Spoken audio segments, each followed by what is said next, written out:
రేవంత్ రెడ్డి సర్కారును ప్రజలు అసహించుకుంటున్నారని BJP MP Etela Rajender విమర్శించారు. కాంగ్రెస్ బీఆర్ఎస్లను ప్రజలు నమ్మడం లేదన్నారు. కేసీఆర్ ఆర్థిక వ్యవస్థను కొల్లగొట్టి రాష్ట్రాన్ని అప్పుల పాలు చేశారని విమర్శించారు ఈటెల.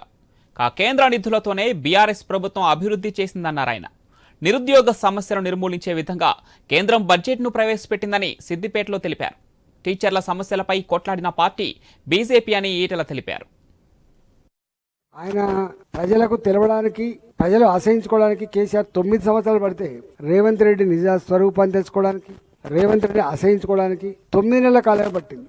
ఇవాళ ఒకటే అనుకుంటే తెలంగాణలో కేసీఆర్ను మొత్తం సంపూర్ణంగా చూసినాం, అస్థి మసకాంతరం ఆయన చూసినాం. ఇవాళ రేవంత్ రెడ్డి కూడా చూసినాం.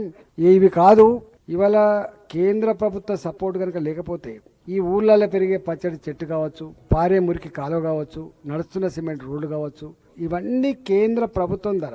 కేంద్ర ప్రభుత్వం అంటే ప్రజల డబ్బులు కేంద్ర ప్రభుత్వం ధర వస్తే తప్ప సాధ్యం కాలేదు. మొత్తం దివాళా తీయించారు, అప్పులపాలు అయిపోయింది. కాబట్టి అప్పులపాలు చేసింది కేసీఆర్, అప్పులపాలు అయింది అని చెప్పి హామీలను ఎక్కొడుతున్నది కాంగ్రెస్ పార్టీ. కాబట్టి ఇక వీళ్ళతో కాదని అర్థమైపోయింది, వీళ్ళు ఏం చేసినా వీళ్ళతో కాదు అని అర్థమైంది. ఇవాళ అణగారిన వర్గాల కోసం ఆలోచించగలిగే ఏకైక పార్టీ బీజేపీ పార్టీ.